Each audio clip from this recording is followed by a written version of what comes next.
Bonjour à tous et bienvenue dans un nouvel opus de discussion. Aujourd'hui, c'est un épisode très important puisqu'on réaccueille un ami que vous avez pu voir dans le premier épisode de cette fameuse émission. Parce qu'aujourd'hui, je reçois Steve. Comment ça va, Steve ? Bah écoute, ça va et toi ? Bah très bien, écoute, parce que on se revoit après, on s'est déjà vu plusieurs fois, mais on se revoit dans cette émission depuis un bon bout de temps, puisque tu l'as lancé d'une certaine manière avec moi. On avait parlé souviens-toi du film de Bruce Willis, enfin avec Bruce Willis, la Tour de Cristal. Donc c'est formidable. Et aujourd'hui on revient sur un film qui nous tient à cœur, avec un cinéaste et acteur qui nous tient à cœur aussi, puisque c'est le grand Clint Eastwood, parce qu'aujourd'hui on va vous parler du cas Richard Jewell. Voilà, son tout dernier film, sa toute dernière œuvre là qui vient de sortir et qui nous a bouleversés en fait, parce que moi j'en suis sorti vraiment bouleversé. Il y a beaucoup de choses à dire sur ce film, et toi aussi tu m'as dit que tu avais été bouleversé, donc on s'est dit allez hop, on va faire ce sujet-là. Il faut. Voilà, film qui était très important aussi parce que depuis quelque temps, Clint Eastwood a perdu une sorte de pas d'intérêt, mais de confiance du public pour certaines raisons. Alors, si j'ai bien compris, ça a démarré depuis le début des années 2010 avec l'au-delà que j'ai pas vu. Disons que oui, il a eu un pic, une reconnaissance absolue par rapport à la critique à partir de Mystic River, je dirais. Enfin non, ça a vraiment commencé avec son western final crépusculaire impitoyable, mais ensuite ça a vraiment foncé le clou avec Mystic River et $1 Million Baby. Ce qui est drôle parce que moi je trouve vraiment que Mystic River est un de ses plus grands films, voire son plus grand film. Ah ben il est magnifique. Et même si j'ai pas tout vu encore de Eastwood, il m'en manque pas mal, dont Impitoyable, j'ai un peu honte, mais je ne l'ai pas vu. Disons que voilà, c'est ces gros pics, on va dire, vraiment, on va dire, c'est Impitoyable et $1 Million Baby, et jusqu'à Gran Torino, et après Gran Torino, comme tu dis, à partir des années 2010, voilà, on a été un peu plus critique, quoi. Mais bon. Parce qu'il faut toujours. Alors c'est très drôle parce que ça me fait penser à justement une de ces thématiques. On starifie quelqu'un, on le porte au pinacle, et puis il faut que les mêmes le descendent aussi à un moment donné. Sur la question du héros, en fait, qui est quelque chose de très présent dans sa filmographie, la question du héros américain, même du héros de manière générale, parce que je pense qu'il n'est pas uniquement américain. Ah non, bien sûr. Ouais, on va en parler. On va en parler, oui. En fait, voilà, depuis 3 films, là, avec Richard Jewell, Clint Eastwood a bouclé en quelque sorte sa trilogie du héros ordinaire, en fait, du héros malgré lui, si j'ose dire, avec Sully, 15h17 pour Paris et Richard Jewell. T'es sûr que c'est une trilogie, parce que est-ce qu'on n'y ajouterait pas non plus par hasard alors j'ai pas vu, mais American Sniper. Alors non, justement, je savais que t'allais me dire ça. Je devrais même rajouter sa trilogie, c'est 3 histoires vraies de héros ordinaires du civil. Ce sont des gens qui bossent, voilà, tu vois, agents de sécurité ou pilotes de ligne. Oui, c'est différent. Ils sont dans le civil, ils sauvent des gens alors qu'ils font simplement leur taf. Et American Sniper, je le mets vraiment à part parce que même si on peut le voir comme un héros, c'est un type militaire sur le terrain. Ça a plus, voilà. Et Sully, 15h17 pour Paris et Richard Jewell, vraiment il y a un lien très fort de ces héros qui sont plongés dans la société, qui sont starifiés, voire descendus ensuite. Mais il y a vraiment une thématique très commune, quoi, sur ces 3 films, et Richard Jewell est le plus grand vraiment des 3, c'est assurément le plus grand. Et là il a touché, Nico, je pense que tu es d'accord avec moi, quelque chose d'absolument essentiel dans l'âme humaine, dans Richard Jewell. Je crois qu'il a, en fait, je crois qu'il a réussi à aller vers là où il voulait aller vraiment. Enfin, disons que au-delà d'une simple trilogie, il y a une quête de l'humanité chez chacun des personnages qu'il va dépeindre. Mais c'est exactement ça. Ce qui d'ailleurs de l'âme humaine, quoi. Oui, mais ce qui n'est pas propre à cette trilogie d'ailleurs, parce que c'est je pense que ça a démarré depuis le début de son cinéma, même depuis le début de ses choix d'acteurs. C'est sûr. Il y a une justesse inouïe de par ses acteurs, il y a une justesse inouïe dans ce qu'il brosse, dans les portraits qu'il fait de ces histoires humaines, quoi. Oui, voilà, parce que même dans les films de Sergio Leone, qui pourtant dépeignent des ordures, il a toujours tenté d'humaniser les personnages qu'il jouait. Même Inspecteur Harry, qui est quelqu'un qui peut être discutable dans ses actes, il y a quand même une humanisation du personnage. Par exemple, Inspecteur Harry, et j'en ai vu qu'un seul, j'espère que je dis pas de bêtises, mais il me semble que Inspecteur Harry est violent, pas pour n'importe quelle raison, parce qu'il a été au contact de la violence urbaine, et il y a quelque chose qui est lié aussi à une blessure. Et il y a toujours quelque chose qui est très présent chez Clint Eastwood lui-même, qui a toujours voulu jouer des personnages qui se blessent. Dans l'œuvre de Clint Eastwood, c'est-à-dire que c'est sous l'apparente simplicité de ces histoires, c'est beaucoup plus complexe. Ah oui. Quand on gratte dans ces histoires, il n'y a aucun manichéisme en fait. C'est beaucoup plus complexe que ça. Et quand il brosse ses portraits de personnages, il veut vraiment être au plus juste de l'homme humaine. Il va être très subtil en fait. Les films d'Eastwood sont très très subtils. Oui. Et c'est vrai que ça saute pas aux yeux forcément en fait, parce que même moi, quand tu vas voir, quand à l'époque là j'allais voir Sully ou enfin à l'époque ça il y a pas si longtemps, mais et là même là Richard Jewell, on se dit ce sont des faits divers. Bon, ça peut. Qu'est-ce qu'il va en tirer? Voilà, on peut se dire le mec il va retranscrire un peu simplement ce fait divers, il va peut-être même glorifier le héros et puis basta. Et beaucoup de gens tombent dans le panneau, beaucoup de gens s'amusent se disent oh ben là c'est trop simple, c'est trop. Et non, au contraire, c'est extrêmement puissant et subtil quoi. Ben, je crois qu'on lui a toujours reproché cet aspect pathos émotionnel qui moi m'a jamais gêné en fait, et on lui a toujours reproché aussi cette mise en scène classique, ce classicisme de mise en scène. Mais là, je rétorquerais que c'est pas un problème, vu qu'en fait, c'est même si cette mise en scène est classique en apparence, et ben c'est bien mise en scène.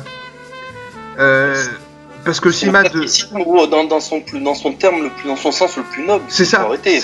C'est épuré, c'est exactement. C'est efficace, en fait. C'est très épuré, très juste, vraiment, c'est très fort. Mais... Et comme je te disais, il n'y a pas de manichéisme, c'est-à-dire qu'on voit vraiment le personnage avec ses failles et ses. Oui. Il va pas idolâtrer ou il va remettre en question. Dans Richard Jewell aussi, il y a tu vois cette remise en cause permanente presque du personnage, du personnage et même de l'environnement dans lequel ils vivent. C'est-à-dire que il va être très lucide sur les rouages, sur le fonctionnement des institutions. Il va pas. Il reste très méfiant aussi, Eastwood, quand il dépeint une situation. Il va pas. Il va être très lucide et très distant. Il va montrer. Et à nous d'être touché ou pas de la situation. Mais il veut pas trop. Tu vois, Richard Jewell peut être vu comme un héros, mais on peut se méfier aussi de lui à un moment donné, comme l'avocat quand il lui parlait. La justesse est vraiment le plus, c'est ce qui lui, la justesse c'est l'authenticité, hein, c'est ce que il soutient vraiment à faire en numéro 1 dans ses films.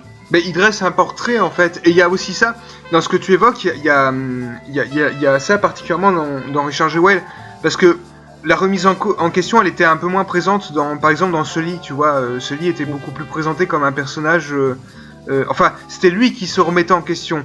Là, c'est le film dans Richard Jewell qui remet littéralement le personnage. Ça va beaucoup plus loin, c'est vrai. Oui, ça va beaucoup plus loin. Parce que par exemple, voilà, chers auditeurs, nous allons vous gâcher le film. Hein, donc, si vous n'avez pas vu le film, allez le voir. Il y a cette séquence avant l'explosion de la bombe dans le parc où on a un gros plan sur le visage, enfin sur la bouche du terroriste. Et on a l'impression de voir en quelques secondes de plan la face de Richard Jewell. C'est vrai ce que tu me dis. Avec la moustache et l'aspect un tout petit peu... Ça prête à confusion, oui. Ça prête à confusion.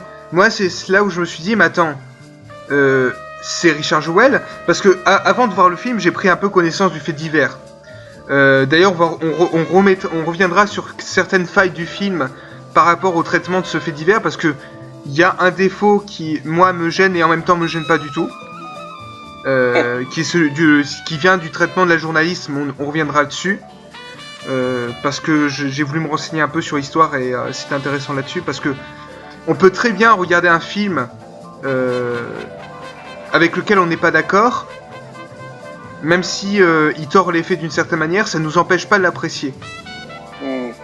Y a ça avec beaucoup de films, hein. Par exemple, quand on voit, je sais pas, allez, un petit exemple à la con, c'est le Cuirassé Potemkin. T'es pas forcément obligé d'être d'accord avec le propos du film, parce que de base c'est un film de propagande, mais ça n'empêche que le film est exceptionnel. Bah ça c'est clair. Donc déjà il y a quelque chose de très intéressant dans le film, c'est que il va jouer sur cette autodérision aussi, il va un peu se moquer de ce personnage à certains moments. Par exemple, le moment où il sort toutes les armes de son coffre, enfin de son armoire, il y a un petit aspect humoristique. Parce que, oula, le mec qui te sort je sais pas combien d'armes, bah oui, parce qu'on est en Amérique. Alors, il y a des... En Géorgie même, il dit précisément. Oui, en Géorgie, voilà, nous sommes en Géorgie. Mais par contre, il y a quand même des gens qui ont reproché au film d'être pro-NRA, alors que c'est oublié que Clint Eastwood... Oui, non, mais... Attends, mais c'est surtout que Clint Eastwood est contre la NRA. Oui, mais bien sûr. Donc... Et attends, tu mets le doigt, il a été aussi... j'ai halluciné, certains ont dit qu'il était homophobe. Alors qu'Eastwood est quand même un des premiers hommes politiques ouvertement à avoir soutenu le mariage gay aux États-Unis, hein, il y a très longtemps, dans les démocrates et tout. Donc c'est une blague ça. Homophobe, tu sais, parce que le héros, je sais, parce qu'il le soupçonnait d'être homo à un moment donné, hein, tu te rappelles. Et, oui, je sais. Mais tu t'imagines jusqu'où va la mauvaise foi, enfin, c'est incroyable. Ah mais c'est fou, et surtout, je pense qu'il dit ça à cause du fait que Richard Jewell dit, vous savez, je n'aime pas les garçons, hein, j'aime les filles. En fait, cette séquence, on peut l'expliquer par le fait que tout simplement, comme on se sert du fait qu'il serait potentiellement handicapé homosexuel pour l'accuser de terrorisme, c'est justement Clint Eastwood qui dénonce le fait que le FBI fait une chasse aux sorcières. Enfin, c'est vraiment le truc. Et on dirait presque qu'on est en face... Alors, je l'ai pas vu, mais je crois qu'Eastwood a fait un film sur Edgar Hoover. Oui. Qui est le patron du FBI qui avait mené... il me semble que c'est Hoover qui a mené la chasse aux sorcières des communistes. Je me trompe pas, je sais... Non, ça. C'est bien ça. Donc, c'est pas McCarthy, hein, je sais plus. Il y a eu ça quand même, si, c'était... C'était McCarthy, c'était pas Hoover, je sais plus. Hoover, de toute façon, il a drainé tellement d'années et de décennies, il a contrôlé sur les États-Unis énormément de... Il a traversé cette période de l'histoire, en tout cas. Oui. Non, il a été impliqué où il y avait la chasse aux sorcières, mais bon, il avait tellement de dossiers sur les gens dans le gouvernement américain, enfin, il avait... Et Clint Eastwood avait retranscrit cette histoire et avait montré ouvertement DiCaprio, qui incarnait Hoover, donc embrasser son adjoint, je sais plus comment il s'appelle l'acteur, mais enfin, je veux dire, l'accuser d'homophobie, c'est incroyable. Si t'imagines, c'est la preuve ultime que ces gens-là sont d'une extrême mauvaise foi de critiquer Eastwood, si tu veux, sur des terrains. En fait, ils ont tellement des positions intellectuelles extrêmement bornées et fermées qu'ils restent sur ces postures, quitte à être ridicules, quoi. En fait, l'accuser d'être pour la NRA, enfin, c'est complètement hallucinant. Tu sais que même dans le dernier Halloween, les mêmes ont accusé le film d'être pro-armes parce que Jamie Lee Curtis utilisait trop d'armes pour vouloir tuer Michael Myers. Ouais. C'est complètement dingue, quoi. Moi, ça me fait un peu peur, ça, parce qu'en fait, mais je pense que c'est lié à une époque aussi. On est à une époque où on revit une sorte de comment dire. C'est-à-dire que si on ressortait des films des années 80, même 70, qui étaient très très acerbes politiquement et surtout en termes de violence, les gens, on pourrait plus voir ça au cinéma parce que je crois qu'il y a une peur ou en tout cas une non-acceptation de la violence au cinéma et surtout de propos qui sortiraient d'une sorte de norme. C'est-à-dire que moi, à la limite, je peux dire, ça me gênerait pas qu'un film ait un propos qui, en général, me dérangerait, tu vois. Tant que le propos n'entre pas dans certaines cases. On peut pas être d'accord, tu vois. Surtout. Mais là, on parle surtout de poétique. Quand ça va dans d'autres sens qui me gêneraient personnellement, là, effectivement, ça me poserait problème. Je pense notamment à un film que je veux pas voir, parce que je le trouve con d'avance, c'est Serbian Film. Ouais, tu penses à la même chose que moi, Serbian Film, j'ai pas envie de le voir pour ça, tu vois, parce que je trouve que ça ne m'intéresse pas déjà. Tu veux dire quoi, que le film est Serbian Film te gênerait le plus? Qu'est-ce qui te refroidit de le voir en fait? C'est le fait que ça soit trop gore ou trop... Ben, en fait, c'est surtout que ça me paraît très artificiel en termes de... C'est-à-dire que j'ai l'impression que ça fait passer des choses, mais que ça ne dit rien. Tu vois, c'est... Ça se veut puissant dans le propos, démonstratif, mais en fait, c'est juste du business, quoi. Voilà, c'est ça. Et c'est là où je n'aimerais pas que le cinéma aille.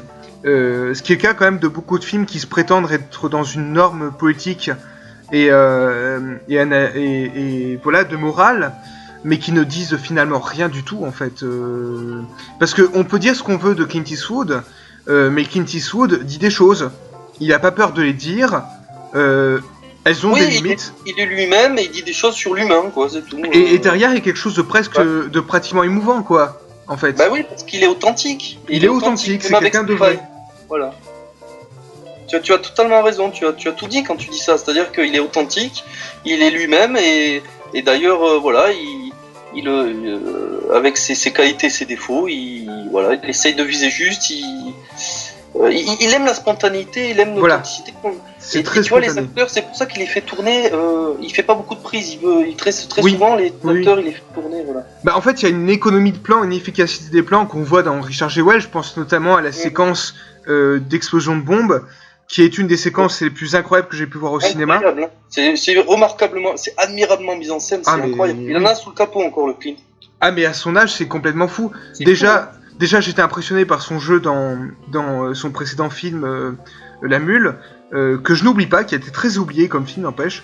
Mais vraiment, c'est un film formidable qui en plus, ce qui est intéressant dans Richard Jewell, c'est que tu pourrais finir la filmographie de Eastwood dessus, ça ne me choquerait absolument pas, quoi. Ah, mais tu sais que j'y pensais, je me disais s'il finit sur ce chef-d'œuvre, c'est moi ça m'a bouleversé quand il y a des scènes. Tu m'as dit que t'as été ému aussi à un moment donné, que t'avais même pleuré. Est-ce que c'est à ce moment-là, tant pis pour les spoilers, bon si les gens l'ont après, bon, comment dire, on peut le dire, je pense, Nico. Oui, bien sûr. Je vais dire la scène où vous avancerez, hein, les gens si. Mais de toute façon, je l'ai dit avant, donc.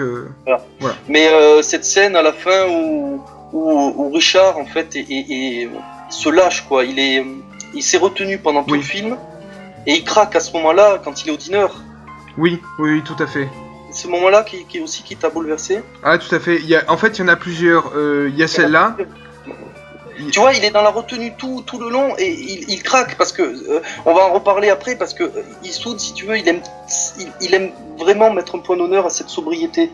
Oui. Il est très digne et très sobre, Eastwood. Il aime que ces personnages le sont.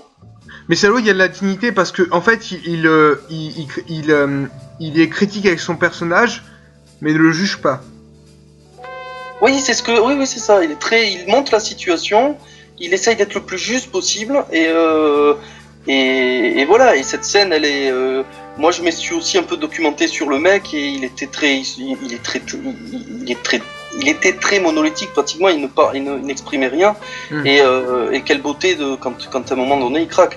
Et cette scène avec son avocat qui est époustouflant, l'acteur qui joue Sam Rockwell, il est sublime. Mais il était déjà incroyable dans le film de Spike Lee là. Black Klansman où il jouait une caricature de mec du Ku Klux Klan. Donc déjà, c'était vachement bien. Et là, vraiment, il est... Ce qui est impressionnant, c'est qu'en fait... par exemple, c'est quelqu'un qui a des problèmes de poids. Voilà. Dans le film, c'est ça. Il est montré comme ça. D'ailleurs, tout le monde se moque de lui pour ça. Hein. Le personnage de Richard Jewell, c'est ça. On se moque de lui pour ça aussi. Et il dit, il y a un moment qui m'a fait pleurer. Oui, quels sont les autres moments, voilà. Voilà. Il y a un moment qui m'a fait pleurer, c'est quand en fait il parle avec son avocat et qui dit, mais vous savez, j'ai fait appel à vous. Comment ça s'énerver? Parce que vous étiez le seul à ne pas vous moquer de moi, à me traiter de gros. Oui, à me traiter comme vous étiez le seul à me traiter comme un être humain. Voilà, et ça c'était un truc assez fou, c'est que le film choisit vraiment de, et ça c'était pas montré dans le, et ça je ne le savais pas, c'est qu'en fait ces deux personnes se connaissaient avant l'affaire. C'est-à-dire qu'en fait Richard Jewell a travaillé pour lui puisqu'il travaillait dans les fournitures et le début vraiment est magnifique parce qu'en fait ce sont deux personnages qui sont en apparence opposés mais qui en fait sont très complémentaires. C'est-à-dire qu'au début, il y a cette espèce de sincérité humaniste qui ressort de cette relation, mais qui est touchante et qui se termine. Parce que c'est ça aussi, le film ne parle pas que d'un homme qui veut se battre pour pouvoir vivre tranquillement. C'est surtout aussi ce recontact avec une personne qu'il avait appréciée. C'est un film sur cette amitié-là et c'est très touchant. Rockwell, il est incroyable dans ce rôle. Une pureté de liens humains, il faut vraiment être... Il faut vraiment pas être sensible et je suis désolé, mais pour moi il faut vraiment pas être sensible et pour pas voir, pour pas capter cette. Parce que moi, franchement, on souffre pour les personnages tellement ils sont bien développés. Oui, bah oui, parce que. Cette sensation, c'est même dérangeant. Moi, ça me dérangeait quoi. Bah oui, par exemple les passages où l'FBI commence à. Je crois que le premier passage qui m'a dérangé, c'est quand l'ami de Richard Jewell est venu manger avec lui. Et qu'il a fait exprès de lui poser des questions sur la bombe pour avoir moi c'est vraiment ça qui m'a dérangé en fait. Et il y a beaucoup de gens qui on va venir au passage avec la journaliste, il y a beaucoup de gens qui disent que le véritable problème que le traitement de la journaliste est un problème parce qu'il paraît qu'en fait elle n'aurait pas vraiment couché pour avoir des informations. Bon, ça encore une fois c'est assez trouble parce que j'ai lu il y a pas longtemps que finalement en fait c'était le journal qui disait ça. Mais est-ce que le journal était vraiment une source sûre, vu qu'en fait ce sont eux qui ont publié l'article en question? C'est pas très clair cette histoire. Mais au-delà du fait de la journaliste, je trouve pas que c'est le personnage le plus détestable du film. Ah non, mais Olivia Wilde là, elle joue merveilleusement ce rôle quoi. Et c'est aussi un personnage avec ses failles qui était un peu aveuglé par le carriérisme et à la fin elle redevient humaine quoi. Enfin je veux dire elle ouvre les yeux quoi. Un peu. Voilà c'est ça parce que moi quand on m'a dit que le personnage était vraiment une caricature de personnage détestable, je m'attendais à ce que vraiment le personnage soit jugé comme un monstre. Ouais, mais c'est pas vrai. Non, mais c'est une meuf qui, comme tant d'autres dans nos sociétés occidentales, que ça soit meuf ou gars d'ailleurs, en fait, qui à un moment donné, au sein de leur rédaction ou de leur travail quelconque, ont envie d'être carriéristes et de courir après un scoop et donc sont peu prêts à tout quoi. Enfin, je veux dire, on peut tomber dans ces failles là. Et si ça se trouve, connaissant Eastwood, franchement, connaissant un peu le soin qu'il apporte à ces histoires, ça m'étonnerait qu'il monte cette nana dérapée pour avoir des infos sans source, tu vois. Enfin, ça vient du scénariste. Bien renseigné, quoi, tu vois. Et puis ça vient du scénariste parce que c'est le scénariste qui avait rétorqué que parce qu'ils avaient répondu. Parce qu'en fait, si tu veux, quand le film est sorti, t'as le journal qui s'est plaint parce qu'en fait c'était aussi l'anniversaire de la mort du personnage. De cette femme parce qu'elle est morte elle aussi et du coup oui, ils ont dit c'est honteux bon et t'as le scénariste qui a répondu mais oui mais il paraît que c'était vrai enfin tout ça bon c'est très compliqué. Et en plus je trouve que le personnage comme tu dis est très bien moi je le déteste pas au début oui il est détestable parce elle va coucher bon mais en réalité la vraie saloperie dans le film excuse-moi du terme mais c'est l'agent du FBI. C'est l'agent du FBI. Le FBI est montré vraiment comme une instance, mais de gros débiles. C'est des débiles. Parce que déjà, bon, le mec, pour accepter de coucher avec une femme, mais en fait, en vérité, moi je me dis, j'interprétais ça comme ça, mais il a couché avec cette femme pour justement pouvoir aller plus loin dans l'enquête. Mais en fait, oui, le gars comme la femme, pour des intérêts purement individualistes et égoïstes, quoi. Oui, Parce c'est que clairement. tu vois, s'il n'y avait pas eu cette divulgation de, parce qu'en fait, faut bien rappeler que l'enquête au moment où ça commence, elle est au début d'enquête, donc il y a rien pour pouvoir inculper Richard Jewell, parce que même l'enregistrement de la bombe. Oui, Quand il c'est parle de la, ridicule. voilà, c'est ridicule, ça ne peut pas mais c'est en fait parce qu'il y a ce scandale médiatique qui va permettre au FBI d'agir. Mais en plus, il voulait vraiment faire le beau. C'est très drôle parce que, enfin, c'est très drôle, c'est pas vraiment le terme, mais le mec du FBI, en fait, comme il avait bien conscience, je me suis un peu renseigné sur l'affaire et figure-toi que 10 ans auparavant, il y a eu un agent de sécurité qui en fait à Los Angeles avait posé une bombe lui-même et pour se faire mousser après. Oui. Ça s'est vraiment passé. Et le mec du FBI il s'est dit, ah ben il y a 10 ans ça s'est passé comme ça, ce gros lard je vais me le farcir. Et en fait c'est lui qui voulait, il voulait tirer la couverture sur lui. Tout le monde veut tirer la couverture sur soi, oui. En fait. Et du coup voilà, il s'est dit, ben, je vais devenir un héros du FBI et je vais réussir à... Il a cru, je pense que le mec était de bonne foi, même à l'époque, il croyait vraiment le type que le Richard Jewell était impliqué. Parce que c'est vrai que le Richard était pas, là je vais me faire l'avocat du diable, mais il était pas du tout éloquent, il était, on aurait dit un pâte à poivre, quoi, qui parlait pas, qui savait pas se défendre. Et ça a énervé l'avocat d'ailleurs. Puis le problème, ouais. Ils se sont acharnés sur lui. Bon, voilà, ça se fait pas du tout. Mais le FBI, voilà, je pense qu'il croyait sincèrement à un moment donné tirer le vrai meurtrier. Et à la fin du film, d'ailleurs, il le montre beaucoup plus sympathique, le mec du FBI, rappelle-toi. Ouais, même s'il a quand même toujours cette conviction qu'en fait Richard Jewell est ah ouais, coupable. Moi j'ai pas. Ah d'accord. Moi j'ai trouvé de plus en plus détestable au fur et à mesure que le film avançait. Ouais, mais à la toute fin, je pense qu'il aurait habilité un peu. J'ai l'impression que le gars du FBI fait amende honorable, quoi. Bah, il dit quand même, enfin quand il tend le papier, il dit ça n'empêche que moi je considère que vous, Richard Jewell, vous êtes toujours vous êtes coupable. Donc non, je trouve vraiment que c'est un.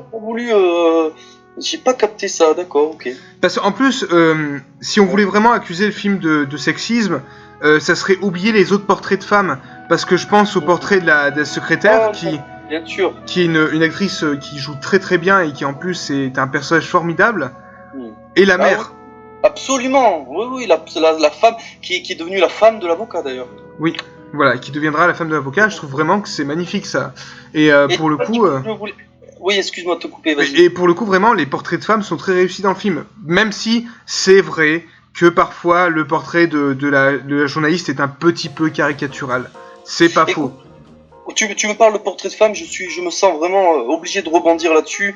Dans l'œuvre d'Eastwood, moi je trouve ça d'une injustice et d'une mauvaise foi totalement crasse, quoi, vraiment de taxer Eastwood de misogyne ou je sais pas quoi, oui. Alors que ou même d'homophobe. Enfin, au niveau de portrait de femme en tout cas, Eastwood a réalisé le film le plus intrinsèquement féministe de tous les temps. $1 Million Baby. C'est Sur la route de Madison. Ah oui, et $1 Million Baby aussi. $1 Million Baby aussi. Mais alors Sur la route de Madison, oui. C'est le summum de summum. Oui, oui. Quand j'étais très jeune, j'avais pas aimé ce film. Et avec un tout petit peu plus de maturité et d'expérience, parce que c'est quand même un film très mûr, très mature, quoi. Sur la route de Madison, ça dépeinte des vies brisées, une femme au foyer qui souffre, etc. Enfin, il faut pas être le plus novice pour être sensible à, tu vois. Oui. Enfin, tu m'as compris qu'on peut pas. Il faut vraiment un peu de bagage de vie. Et Sur la route de Madison, moi, il est absolument incroyable. On est dans la tête de Meryl Streep, quoi. Je veux dire, on ressent sa souffrance.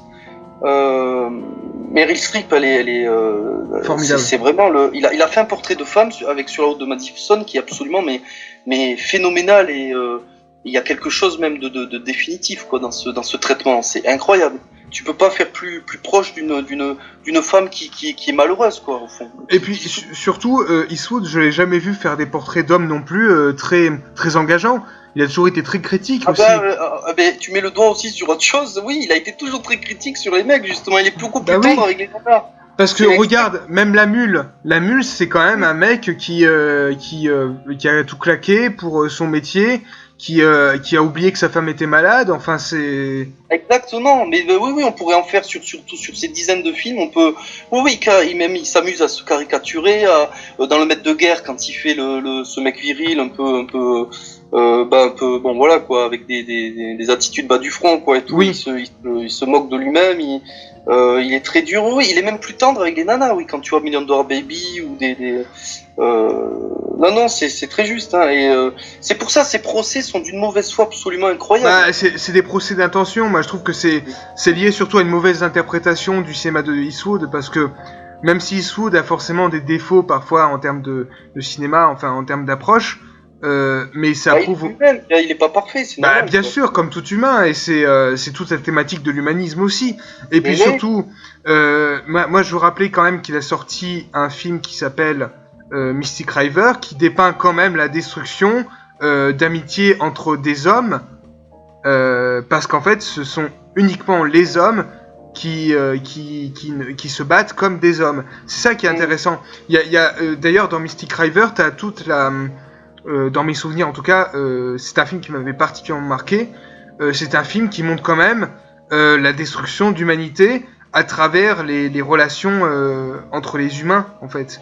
Il y a vraiment ça, c'est un film qui est d'une noirceur mais absolue. Ah oui, non mais Mystic River est limite traumatisant même, je dis le mot. Ah mais c'est un véritable traumatisme quand tu rien que la scène avec le je sais plus le nom de ce personnage mais qui se fait violer. On le voit pas, mais le petit qui se fait violer par le vieux dans la voiture, c'est d'une dureté absolue. Ou la fin où t'as le personnage du mafieux qui est joué par j'ai oublié le nom, mais qui poignarde justement ce même personnage, Sean Penn qui poignarde. D'ailleurs, voir Sean Penn dans ce rôle-là, alors que tu l'as vu dans Harvey Milk, ça fait tout drôle. Et d'ailleurs, c'est ça qui est impressionnant parce que c'est vraiment quand Eastwood veut filmer la violence, il la filme mais dans ses aspects les plus sombres. Par exemple, t'as cette séquence donc d'explosion dans Richard Jewell qui forcément fait appel à tout un imaginaire qui découle du post 11 septembre. Et quand il te filme cette explosion, mais elle est d'une violence sans forcément en faire trop, puisqu'on voit très peu de sang, on voit très peu de machin, mais il te joue sur les émotions, mais c'est assez dingue. Par exemple, il va te filmer en gros plan les clous, parce qu'en fait la bombe était remplie de clous. Ouais. Je trouve ça, mais d'une violence, ça t'arrive. Enfin, comment il te filme? Déjà, la préparation de l'explosion, il te la filme avec une tension qui est insupportable, insoutenable. Et l'explosion avec cette mère aussi, avec la petite qui a perdu sa mère et tout, c'est d'une cruauté. Il est absolument. C'est vrai que sa mise en scène est incroyable parce que on s'y croit, c'est quasi documentaire aussi. Oui, c'est très documentaire. Mais c'est ça que j'aime beaucoup. On s'y croit vraiment. C'est tendu aussi grâce à ça, quoi. Oui. Parce que il y a un vrai réalisme. C'est incroyable. C'est en plus, c'est quasi documentaire. Et même quand Sully, quand il filme l'équipage, quand ils sont dans l'eau, que les gens partent de l'avion, oui. on s'y croit. Dans 15h17, qui sera réhabilité plus tard, tout le monde lui crache à la gueule. Je l'ai pas encore vu, donc je suis persuadé, Nico, on en reparlera dans plusieurs années. Et ça commence d'ailleurs, je suis très content, ça va vite. Dans le magazine Première, déjà, ils ont dit lors de sa sortie DVD, ils avaient dit c'est un film qu'on aime et on en reparlera. Parce que, bien sûr, il est pas parfait, 15h17, mais c'est la même thématique. Ce sont des gens, des mecs qui ont sauvé d'autres vies, qu'on le veuille ou non, et en fait, ça a été fait d'une manière encore plus documentaire. Dans 15h17, c'est vraiment purement documentaire. La critique qui revient souvent dans 15h17, c'est de filmer les types. Donc voilà, en fait, il faut se remettre dans les circonstances, quoi. C'est comme si t'étais avec tes potes, comme ça, en vacances, tranquille, t'es un jeune militaire en perme avec des potes, et tu vas boire un coup, tu vas manger une pizza et ensuite tu rentres dans le Thalys et tu vas neutraliser un mec, quoi, tu sais, pour sauver des vies. Donc c'est ça qui est intéressant chez Eastwood, c'est qu'il filme ce réalisme-là et ça peut décontenancer, tu vois, ça peut heurter des gens, ils peuvent se dire, mais parce que ça aussi, tu vois, tu montres un acte de courage et il y a des gens, de glorifier cet acte de courage, moi je trouve ça beau. Il y a des gens qui ça dérange, quoi, s'ils se disent, mais pourquoi glorifier ça, quoi, c'est en fait c'est une jolie valeur aussi tu vois, de glorifier cet acte en fait parce que c'est devenu des héros malgré eux, tu vois. Oui. Le pilote de ligne dans Sully, les jeunes militaires dans le Kaiser 17 pour Paris et l'agent de sécurité de Richard Jewell, ils ont rien demandé à personne, ils ont juste, c'est ça qui est beau, ils ont suivi leur instinct, ils ont fait leur boulot comme ils disent, et ils ont sauvé des vies, quoi. Il faut pas oublier, parce que factuellement c'est ça, les mecs ont sauvé des vies, quoi. Oui, voilà. Et c'est ça qui est, en fait, aussi il y a un autre truc qui est intéressant avec, et je pense que c'est amplifié avec Richard Jewell, c'est qu'il te filme des gens qui vont sauver des vies, mais qui ne voulaient pas forcément être des héros de base, mais c'est médiatiquement, ils vont être postés devant cette place de héros, malgré eux. Parce que, oui, tu vois, ils commencent... Totalement. Il commence, t'as un journaliste qui vient vers lui, qui lui dit on va écrire un roman sur vous, tout ça, on va vous promettre la vie, voilà. C'est une belle critique aussi du rêve américain, encore une fois.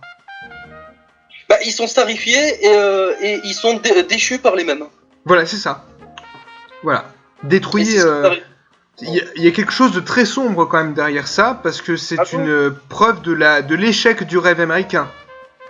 Bah, disons que c'est ça qui est très honnête chez Eastwood, c'est qu'il est très lucide, il va pas glorifier l'Amérique dans son ensemble, il va démontrer avec lucidité toutes les failles et les qualités d'interaction de gens, que ça soit des institutions par rapport aux faibles ou vice versa, quoi. Enfin, je veux dire, il montre vraiment la réalité, et à nous d'y prélever l'humanisme qui survit dans tout ça. C'est pas faux, parce que y a toute cette question aussi de Eastwood, qui est quelqu'un qui a connu, comme tu le disais tout à l'heure, la construction de l'Amérique d'une certaine manière, l'Amérique moderne. Donc c'est pas étonnant qu'il y ait cette forme de regard critique sur le devenir. C'est pas être réactionnaire que d'être comme ça, c'est surtout être lucide. Il est très lucide. Donc forcément, c'est ça en fait.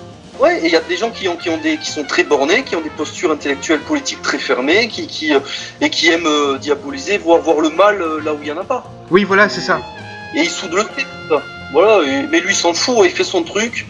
Il a rien à se reprocher, hein. Le traité d'homophobe et de miso, alors mais pour des raisons mais totalement qui les rendent ridicules, ces pauvres gens. Mais là on atteint le paroxysme, tu vois. Il est au sommet de son œuvre là. Pour moi, comme tu dis, Richard Jewell, la fin, si ça se termine comme ça dans son œuvre, c'est une note remarquable, quoi. C'est sublime, c'est un bilan parfait, quoi, pour son œuvre. Et voilà, il aura délivré avec justesse et avec sincérité ce qu'il a délivré. Et avant qu'on oublie, je voulais te dire que Kathy Bates est vraiment, moi, j'ai souffert pour elle, quoi. Elle est remarquable.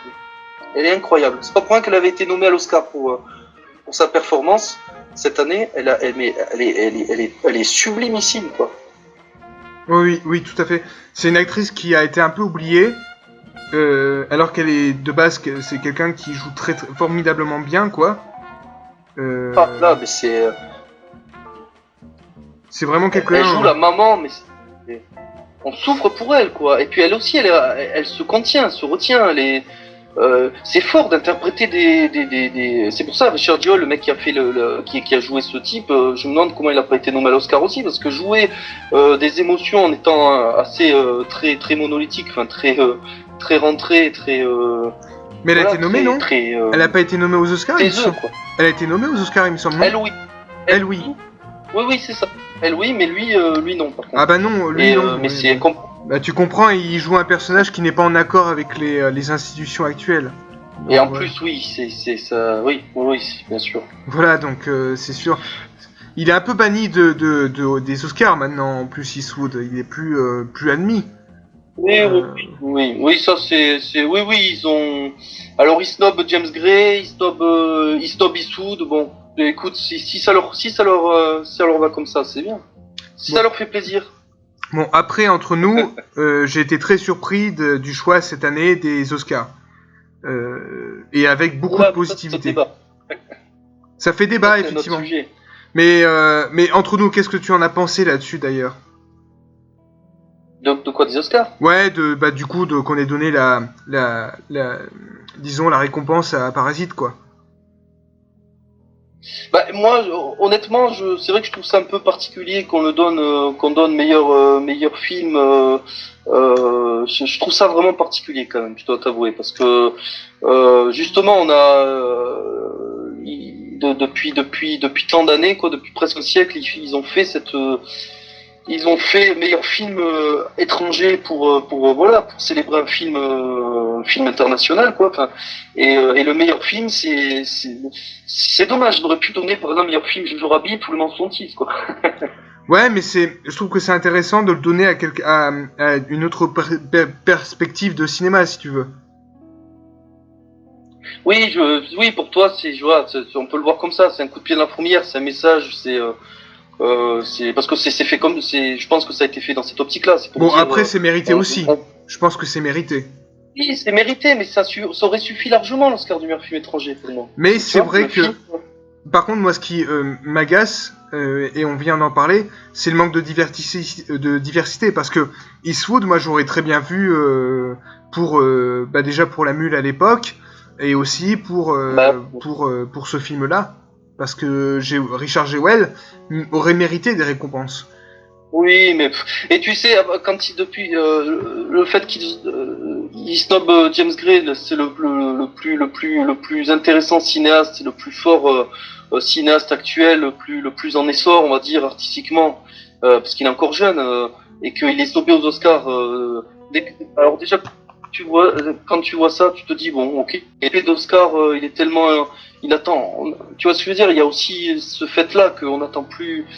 Il a été largement récompensé durant sa carrière, reconnu à 2 ou 3 reprises. Donc bon, c'est pas grave. Ouais. Je me dis, tant pis. Il a son talent n'est plus assez tellement il est évident et connu de tous, quoi. Il n'est plus approuvé, quoi. Oui, voilà, ce que je veux dire. Il est plus du tout approuvé. Bon, lui il s'en fout. Lui doit s'en foutre aussi. Donc oui, tout le monde est content, quoi. De toute façon, à la limite, les Oscars, on s'en fout d'une certaine manière aussi. Bah, disons que là où ça aurait été très grave, c'est que les Oscars n'auraient jamais célébré Eastwood, ni pour... tu vois, imagine, ils auraient célébré Eastwood juste pour Impitoyable et pas pour ses films comme Million Dollar Baby. Ah oui. Ils l'ont quand même célébré à un moment donné. Oui, ça c'est bien. Et heureusement, c'est là où ça aurait été grave. Mais maintenant, ils ont envie de rester un peu... Ils ont envie de se détourner de lui pour des raisons politiques aussi. Bon, écoute. Invictus, il me semble qu'il avait eu un truc aux Oscars où il avait. Oui, quand même, je pense que quand même ils avaient. Oui, jusqu'à Invictus, ça allait, quoi. Ouais. Mais c'est après, ils l'ont un peu lâché, quoi. Pour American Sniper aussi, ils l'ont lâché pour Sully. Ah oui, bah oui, forcément. Mais par contre, et ça pourrait peut-être conclure notre évocation, parce qu'on a plus parlé du cinéma de Eastwood que le film en lui-même. Même si on a évoqué certaines choses, mais en tout cas, tout ce qu'on peut dire, c'est qu'il faut aller voir Richard Jewell, que ce soit pour ce qu'il dit sur la société, qui est très juste. Tu pourras, tu vas pas me contredire là-dessus. Et surtout, non. Pour le fait que c'est un de ses plus grands films. Vraiment, s'il y a un film disons des années 2000 que je vais bien garder en tête, c'est bien celui-là de Eastwood. Bah écoute, c'est un de ses meilleurs, oui, je suis très surpris. Tu sais qu'avant d'aller le voir, je me disais, mais j'étais un peu étonné que même chez ceux qui n'aiment pas Eastwood, avaient aimé le film. Oui. Il y avait la quasi-unanimité chez les avis, chez les critiques, c'était quasi unanimement positif, et je me dis, mais qu'est-ce que c'est que ce bordel, quoi. Même chez ceux qui n'aiment pas Eastwood, ils trouvaient que c'était un film formidable. Donc je me disais, c'est peut-être un peu exagéré, là, Et en fait, non, c'est parce que c'est effectivement un des plus grands films d'Eastwood, hein. Et ah oui, un des plus grands films d'Eastwood, très très franchement, et ça se vérifiera quand on fera de multiples rétrospectives sur sa carrière, sur son œuvre. Richard Jewell sera un point d'orgue de sa carrière. Oui, je pense très fortement. Ouais, je pense. Parce qu'il y a tout, il touche à l'humain, il est très sobre, très réaliste, très juste, très.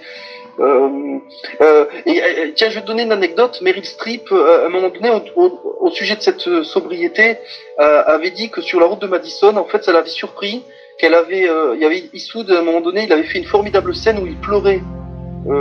C'était une scène où une scène de dispute entre les deux. Oui, je m'en souviens. À un moment donné, pleure. Oui. Et Meryl Streep avait été impressionnée de cette scène et elle avait été très surprise par la suite qu'il coupe ce moment au montage. D'accord, c'est intéressant ça. Parce que Eastwood n'a pas voulu, justement, il voulait garder, il a trouvé que même si apparemment la scène était sublime, il pleurait, mais au montage il s'est dit non, je m'éloigne trop de mon essence, quoi. Il voulait garder absolument cette sobriété, quoi. Et c'est vraiment du Eastwood tout craché. Richard Jewell, ce sont des héros, les mecs, mais qui veulent pas être des héros, qui font simplement leur boulot, qui sont pris en tenaille par une machinerie injuste, quoi, par des gens qui s'acharnent pour un système un peu con, quoi, quand on y pense. C'est tous les dommages qu'a subi Richard Jewell, c'est trop con pour, ça l'a fait souffrir, mais pour rien, quoi, on aurait pu s'en ces conneries. De même que le côté héros, c'est terrifié, oui. On aurait pu s'en passer. Parce que ça sert à rien de lui tapoter l'épaule tout le temps, lui disant mec super, magnifique. Je veux dire, tout est extrême, quoi, c'est dommage. Oui, et surtout, moi, ce qui m'a marqué dans ce film, c'est cette scène, justement, d'interrogatoire final, où il dit, mais de toute façon, à quoi ça sert que vous fassiez ça? Puisque de toute façon, si vous me condamnez, les gens qui vont vouloir trouver des bombes vont se dire, ah mais oui, mais je veux pas refaire une Richard Jewell. Oui. Ça, c'est excellent, ça. Oui, parce qu'à force de vouloir être tranquille, on se mêle plus de rien, c'est l'individualisme, il critique l'individualisme, en fait. Oui, tout à fait. À force de plus s'impliquer du tout, voilà ce que nos sociétés récoltent, quoi, en fait. C'est l'individualisme extrême et oui. Mais je pense qu'il... Et Eastwood glorifie ça, le courage et l'implication, quoi. C'est le fait d'être soi-même, de s'impliquer dans la société, ou de faire bien son job, tout simplement, quoi. D'être le mec bien, quoi. Enfin, oui, c'est ça. Du moins essayer au maximum, quoi. C'est ça, mais c'est ça qui est intéressant. Si tu sauves des gens par l'avantage, par la même occasion, c'est encore mieux. Oui, c'est sûr. Bon, bah voilà, en tout cas, nous avons... C'était un plaisir de pouvoir évoquer ce magnifique film avec toi. Oui, allez le voir, vraiment, c'est vraiment un chef-d'œuvre. C'est un chef-d'œuvre. Voilà. Et je pense aussi que c'est un chef-d'œuvre, en effet. En tout cas, un de ces chefs-d'œuvre, c'est certain. Donc voilà. C'est sûr. Et je m'attendais... Voilà. Tu t'y attendais pas. Je m'attendais pas à ça, même si... Je m'attendais pas à ce qu'il allait autant sous le capot encore, tu vois, voilà. Ah oui, même si je le vénère, quoi, mais je ne savais pas m'attendre à une autre claque. Je ne savais pas que j'allais m'attendre, que j'allais vivre encore un nouveau sommet de sa filmographie. Ah mais c'est certain. Donc voilà, cher ami, j'espère que nous aurons l'occasion de refaire une autre émission ensemble. Et écoute. Sûrement. Et donc voilà. Donc je te dis à une prochaine fois et je vous dis à la prochaine, chers auditeurs. Donc voilà. Ça marche. Allez, salut.